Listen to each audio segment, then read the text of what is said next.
Welcome, everyone. Thank you for joining us for the Inner Circle Mastermind for April 29th, 2020. Glad to have everyone on, and everyone that's listening to the replay, glad to have you guys joining us that way as well.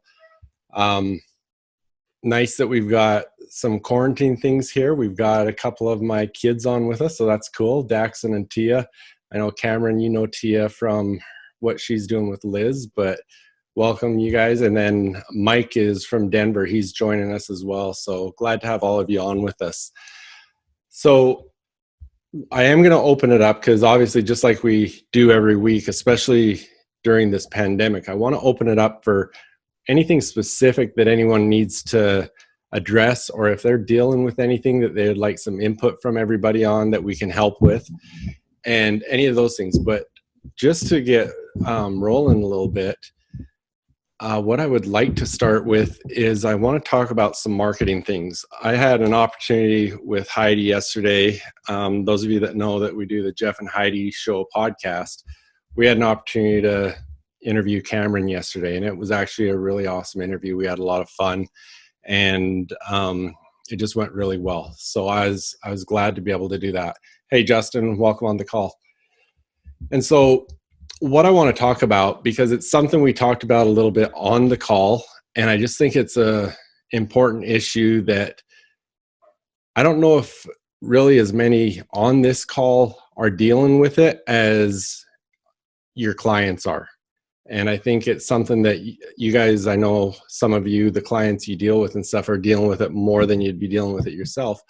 But we got talking about different marketing things, and we got talking about websites, and the fact that we've talked about it on here before, that everyone has a website, but you know, how many people invested a ton of money in their website when they started their company, and they really haven't done anything with it since.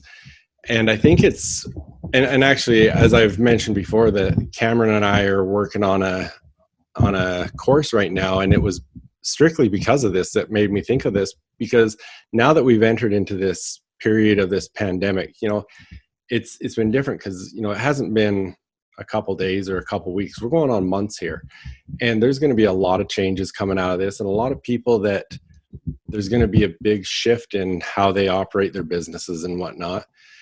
And so as we were talking about the websites yesterday, and talking about, you know, these business owners that haven't even looked at their websites for years and don't understand what they are, really, what are those websites for? You know, are they a $20,000 yellow page ad, or are they actually a tool that they're using to help grow their business and generate leads and generate sales? And so that is one thing I asked Cameron earlier today if she's going to be on the call, because I wouldn't mind her continuing to talk a little bit about that. And I know some of you have expertise in that same area. And I think Melissa has a lot of expertise in some of these things too. But, you know, things like a drip campaign or something like that. But, you know, we look at it, and those that come to our website, they're obviously looking for something. But out of those people that come to our websites, how many of them are actually ready to buy right now? And usually that number's pretty low. They're usually there looking for information. And if they can't get anything besides maybe a phone number, then they might not ever be coming back to you. When it comes time for them to actually buy something, are they actually going to be coming back to you, or are they going to be going to your competitor that gave them more valuable information on their website? And so we had talked a little bit about drip campaigns and, you know, the free offers and those sort of things, but just like to hear some of your thoughts on that, on maybe what you guys do, maybe what you guys see your customers doing or not doing. And, you know, especially right now, when we're going through this shift, what are some of the most valuable things you could see helping a business or a small business or a business owner get through some of this? And just like to hear your thoughts.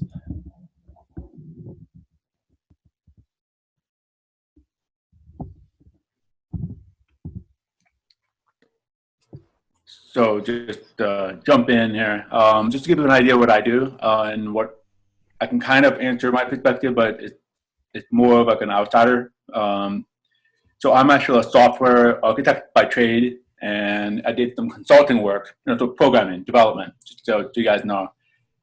And in the past, I did create a just strictly content-based website, and which got up to about 20,000 visitors a month, unique visitors a month.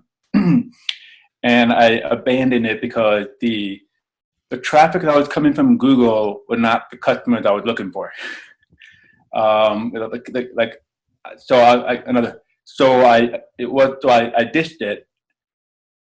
So my thought for during the pandemic is to really just, because people are, I don't, depending on the market, try to give them value, at free or low cost to try to, obviously depends on your market segment. So try to get to traffic and build the relationship. It seems like right now the perfect time to build the relationship, like relationship marketing, opposed to, sure, obviously get done sales, but that might be, in my mind, somewhat secondary focus, so that's just an opportunity right there. So content marketing. Yeah, thank you. I think that you're right on building the relationships. That's more important than trying to make the sell, because even if you do make a sell, it can be a short term or just a quick sell, and then you lose them and you don't have a relationship and you don't have an opportunity for repeat sales. And that is one of the things that you want to do, is have some repeat sales and referrals when you're connecting with anybody doing business. And when you're creating your campaigns, just look at your funnel as you're building your funnel and trying to decide on what freebies you have, where's your midpoint, your lower level, your higher price items. Pay attention to that and know who you're connecting to. So when you're putting together information for your content, that you're giving them what your audience want. And if you're reaching two different categories or industries, but they both, benefit from your business, then that's where you're going to also have to look at sectioning out that content and making sure you're hitting the right category for the content that you're putting out. And when you're doing your freebies, it's a lot of things that you can do to put together some information for your freebies. And when I've talked to people in the past and it's, oh, well, that's free, why would I give that away? Why would I do this? You have to think of some of those things that you're going to have to give away. Some things, one, they want to know who you are and not just go to your website and talk to you. But if you start giving them the content that can help them, then they're more prone to come back and say, hey, I want to hire you to do X, Y, Z, or your expertise. I have somebody that was, having an issue with this and I want to send them to you.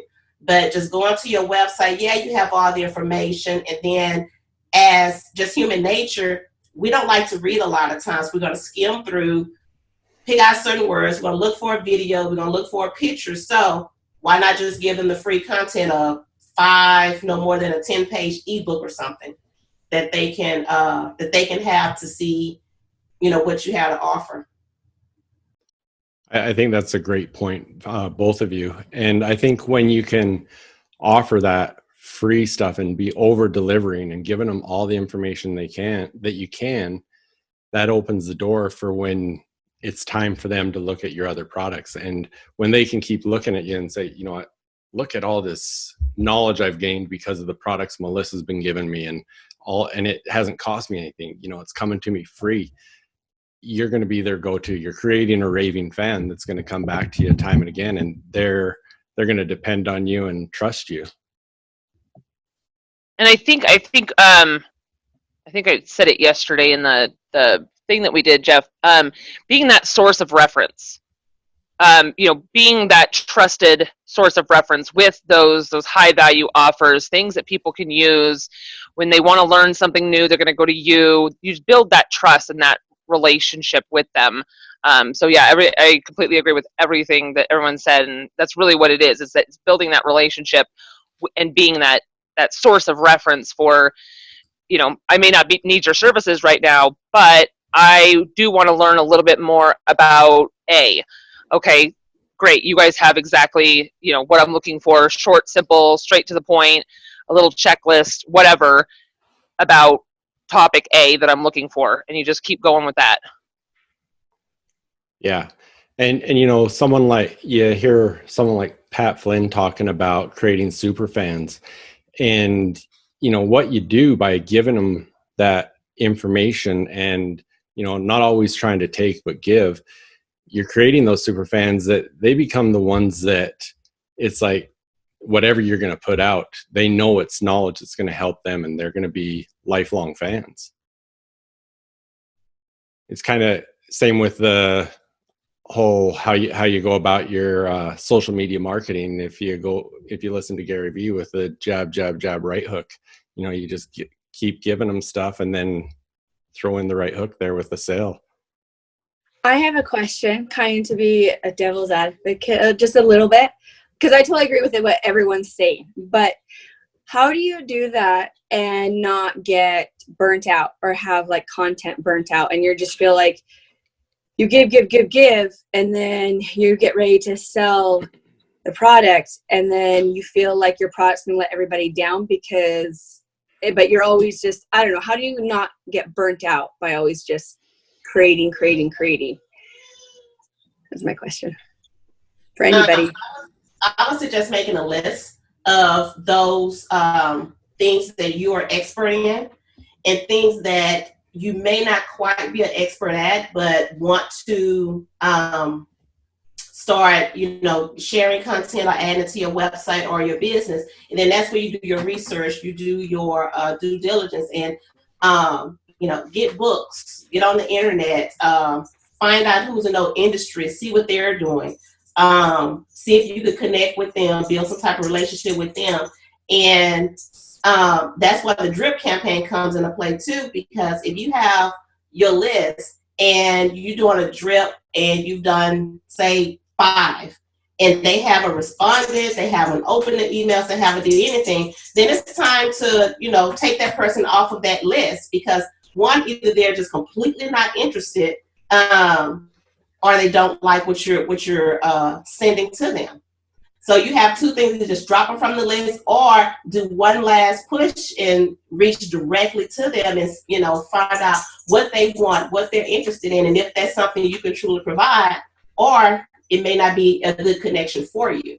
So just as being an entrepreneur, we all get burned out in some way, but if you're that burned out, or you're feeling that you just can't push anymore, back away from it for a moment. Take a break from it, take a breather, get refreshed, and then just get back at it. It's, one thing about physical products versus virtual products. With my stone company, every time I sell to a customer, I've got to create a new product to sell to them.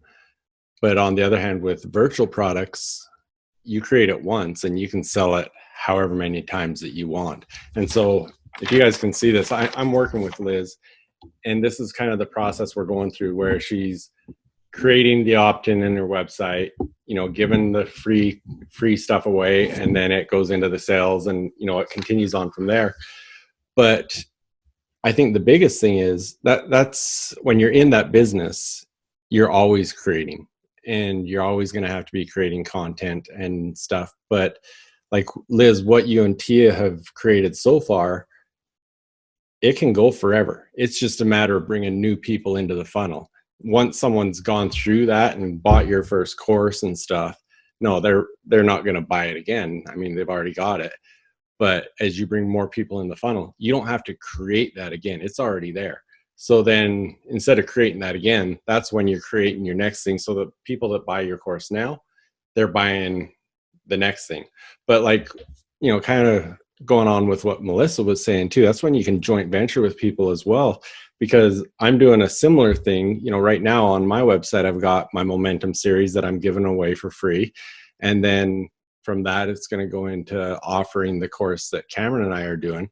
But then from there, Stephen Burkhart,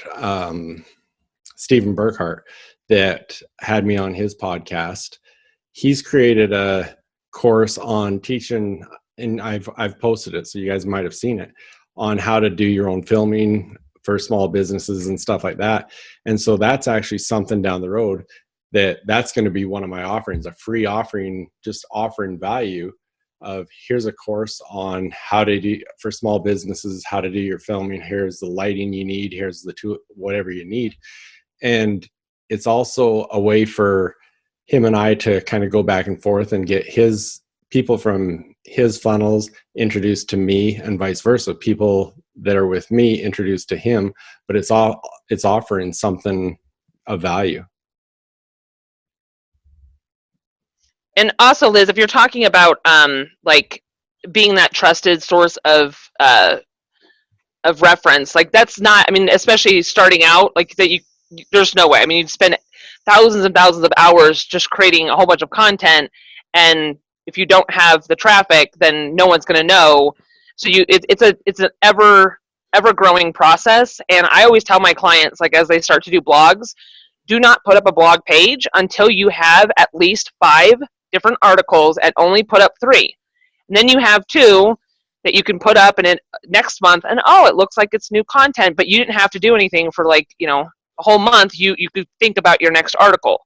Same with high value offers like ebooks and case studies. Just gather a whole bunch of different information, build them out, and then you kind of have yourself like a flow of stuff that you can put out there as you feel fit. But you didn't have to spend so many hours each and every time, because you built up this backlog of content that you can put out there. Yeah. The other thing too is also learn how to repurpose your content. And it could be something simple as changing the graphics on it, adding something to the story that you didn't have before and taking something out. So repurposing is a good thing to do too, to help you keep, getting that content. I think absolutely. But I feel like it kind of goes back to that relationship. I'm focusing on relationships right now, because I feel like there's always new content. The more relationships and the more other people's stories you learn about, and you kind of add to, so you still have the same principle behind everything you do, but you can change it and repurpose the content when you meet new people and learn their stories and how they can fit into that same principle. And so, no, I really like those thoughts a lot. So thank you. The other part is it forces you to stay on top of things. It forces you to be creative. I mean, if any of you have seen it, I've started doing daily success strategies. I just do a short video and post it and whatnot. And I started that because I had made a commitment to someone I'd do it for a little bit. And that was my biggest concern, is I can't make a video every single day. I don't know what I'm going to talk about. And so I committed to a week, and I think today was day 13 or something. And I've liked it because it keeps me thinking about things, keeps me more aware of a lot of those things. And I do repurpose. I mean, there are things that I've talked about that I've talked about in other episodes and stuff too, just from a different perspective. Well, thank you. I appreciate that. If anyone else has more they want to add to that, that'd be great. But if not, let's talk about you guys. How are your businesses doing? Is there anything that you would like to reach out to the group for advice, or what have you been seeing in trends? Just anything you want to discuss in here. Heidi's not on. I would have liked to have her on, because I know she's talked about the different trends she's seen with her customers.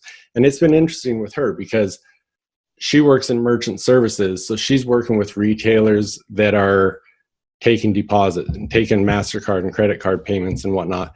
And so she's really seeing how things are happening with her clients through that. And a lot of them have really slowed down on how often they're taking their payments and whatnot. But I don't remember if it was last week or the week before, she talked about how she had seen really a shift in attitudes and stuff, and it was looking a lot more positive. But what are we're all over the country. What are you guys seeing?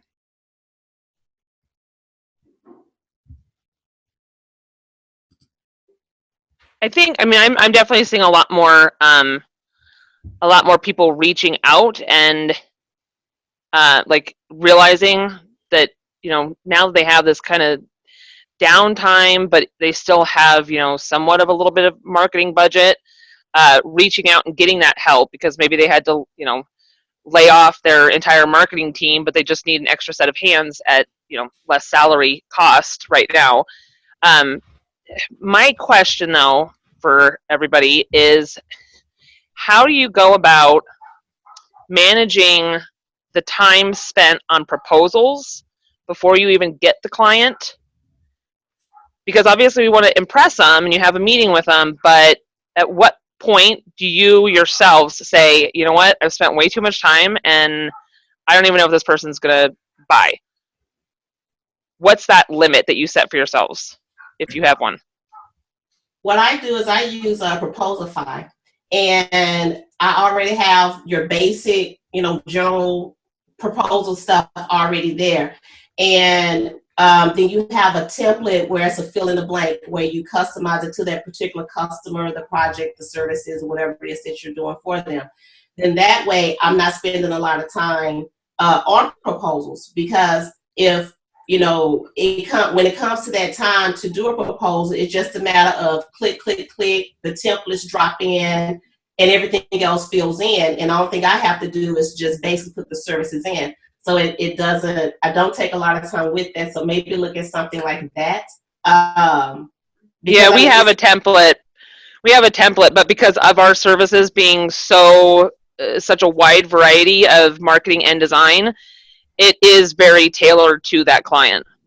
Because not everybody wants social media, not everybody wants email. So it's and we have to obviously explain, what is included in the email, all of that stuff. So we have a general template that we kind of like remove and add what as needed, but it's that time it takes, because we still have to research them and narrow down and show them, okay, here's what we understand your target audience to be, here's what we understand your different phases and timelines to be, and then customize those different services within those. But I'm just trying to figure out how much time should I just put my down and say, I'm all right, until you sign an agreement, we're not going to spend any more time on this. Not in obviously nicer terms. Right. Right. But after you've had all the discussions that lead up to the proposal, there should be something in there to kind of say if they're going to move forward or not. But I know that there's times where you have those conversations, you move forward, you put together proposals, send it to them for signature and payment, and then something shifts. Right there, after I send the proposal, I give them 2 days to get it back to me. If they don't get it back to me within 2 days, I send a quick reminder. If I don't get it back by that third day, then I'm not going to spend any more time on it, because we've already spent a lot of time on discussing the project, the needs, all of that. So after that, that's it. Once I send it to them, they have a certain time to respond back before I keep pushing and talking and editing and doing all this other stuff. So, and I'll jump in here as well, because closing deals is one of my favorite things to do, like ever on the planet. I live for it. It's kind of like jumping out of an airplane. You just want to do it over and over and over again. So, a couple things. Imagine that every proposal is like a fire, right? And your job is to build this fire. If you've ever built a fire before, you have to put a little kindling in, and then you put, a little bit of larger logs, and then larger logs, and then finally the fire's going and it'll become self-sufficient. But, getting the proposal to that stage where it's actually burning on its own, that's the key time. It's truly the key time that you have to handhold it, and when momentum is high.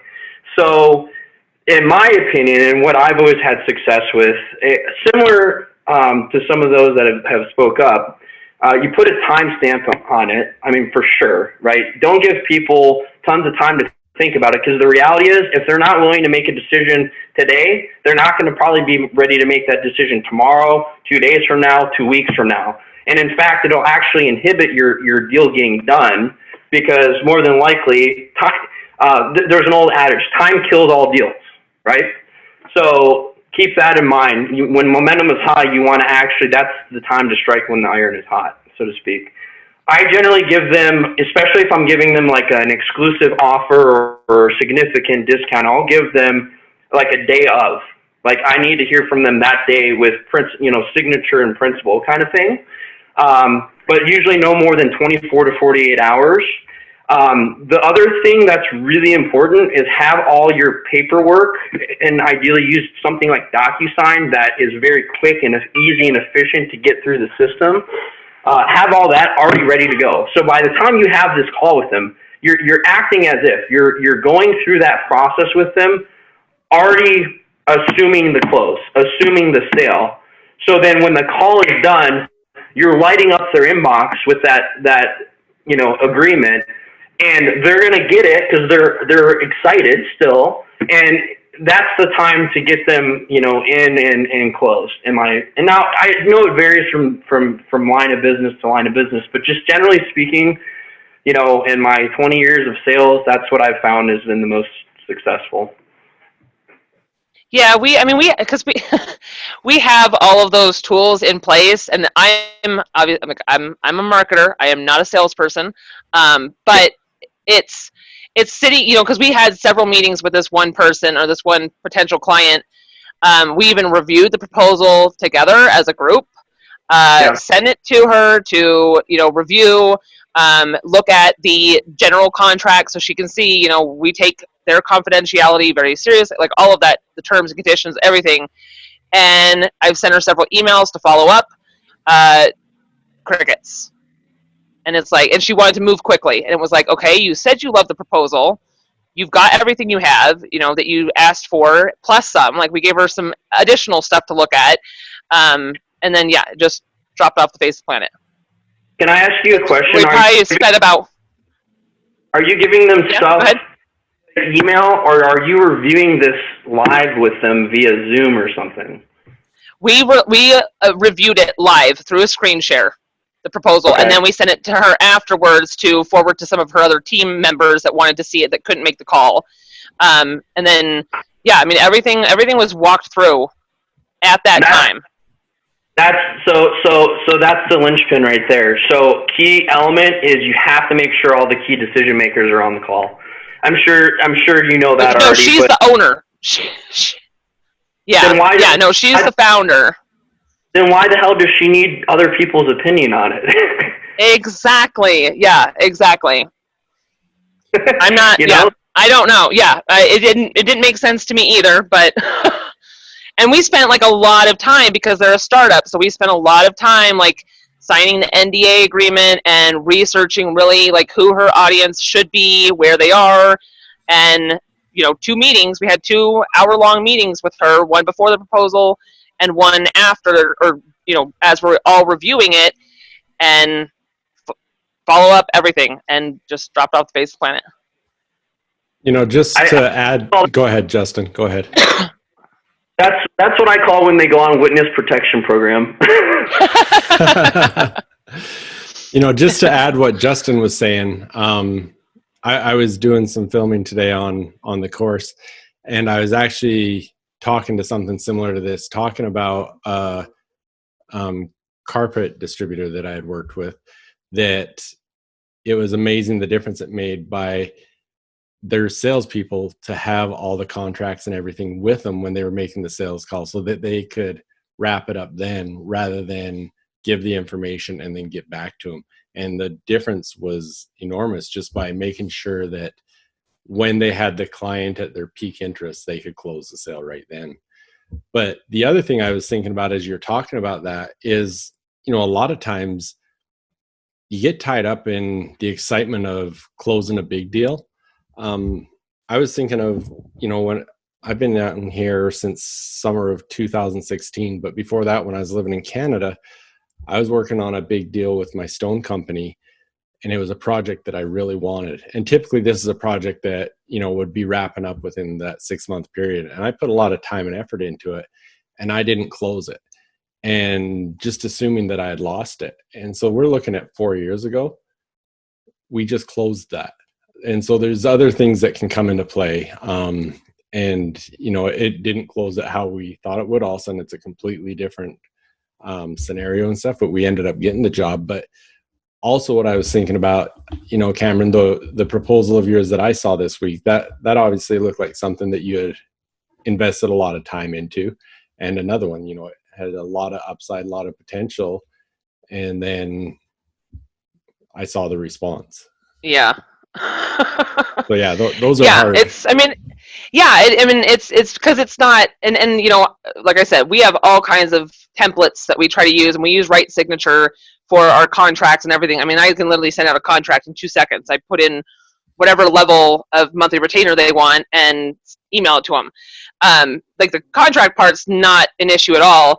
It's just because of the marketing industry itself. I mean, we have to make sure that they understand, because everyone, marketing's not the same for everybody. And a lot of people, even though, yes, we're a marketing company, they don't understand that we're not going to give them a cookie cutter strategy. We do our research. We do our due diligence beforehand. But yeah, I think there's just, because I got to pay my girl who did all the research. And that's money out of my pocket that I'm not going to get back if they don't sign. Yeah. So I think maybe I just limit myself to, an hour on the proposal and an hour meeting, and that's it. That's that. I think it's hard to put a cookie cutter, this is how I'm going to deal with every one of them. But right. Yeah, I still think you need to put those limitations in place for sure. Yeah. Okay. I was just curious if anybody else had, because like I said, I'm not a salesperson. I live in Phoenix, and I could not sell an ice cube to somebody on the street in July. I'd be too embarrassed to go up to them and try to close the deal. So, that was actually a really good point that I liked that you made on the podcast yesterday, was how many people don't understand the difference between sales and marketing. Yes. Oh my gosh. Yes. There is a huge difference. Yeah. I know, because I feel like I have that salesperson gene in me. Like I could walk up to a brick wall and start a conversation. Like it's just in me just to talk. I have the gift of gab. I don't know what you want to call it. But I would bet that you have done that. What's that? I would bet that you've actually done that. Oh, I know. Well, I like my 8-year-old son. I get like comments from his teachers all the time.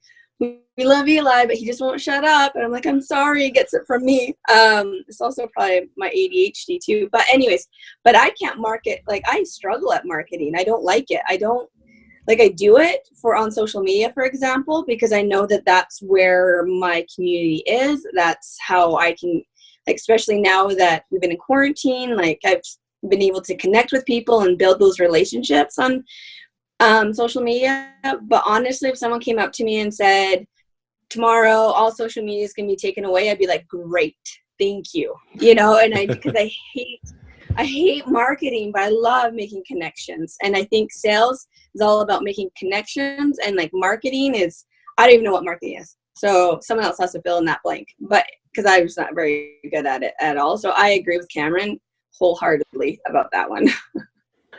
But yeah. Yeah, it is. It's two totally different worlds. And I think because a lot of enterprise and organizations have like a sales and marketing team, a lot of people who don't know, that's not one team. There are two totally different types of characteristics and personalities within that sales and marketing department. Marketing people, we're behind we're behind the monitors, making everything look good, to bring it in so that the salesperson can take over and do their song and dance and close the deal. Well, yeah, because I feel like marketing is very analytical, where I'm not. Like, my husband's an accountant, and he'll talk to me sometimes in ways of like, that just goes over my head. Like, I can't think analytically when I should sometimes, I think. But yeah, you're right. I 100% agree.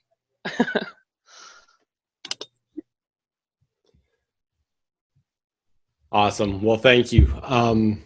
We've just got a little bit more time here. Are there any other items that you guys want to bring up or discuss, or thoughts, ideas, anything?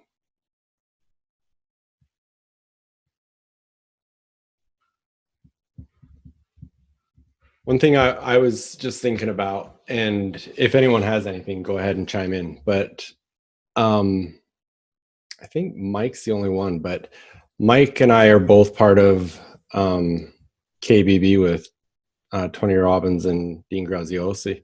And as Liz, as you were talking about things and creating content and stuff, and I had mentioned that program that I'm sharing of someone else's, that's one of the things that they really actually talk about. It's in KBB is it doesn't have to be your content. You know, you look where Tony Robbins is today and where he started out, he worked for Jim Rohn, teaching Jim Rohn stuff and sharing that information. And, you know, it evolved obviously into him creating his own information and sharing that and obviously doing really well with it. But there's a lot of stuff out there that people need. They've got the information that you can share and they need someone to get that word out. And, you know, and it's, there's a lot of opportunity. I mean, I just look at what's happened with this small group that, you know, a few months ago, none of us knew each other. And how many of you outside of this inner circle mastermind are doing business together, are helping each other in different projects. I mean, I even know at the beginning, Joseph isn't on the call right now, but I know Joseph and Liz were going back and forth on stuff. And then I don't know how many people have been on Melissa's podcast and helping with her stuff. And, you know, Cameron's helping with a lot of people doing different things. And the interaction, and, you know, Justin, he's got his podcast that's how I got connected with him, was through Bruce, his partner on that. And there's so many different interactions that there's a lot of opportunity to use other people's knowledge and share that to help what you're doing.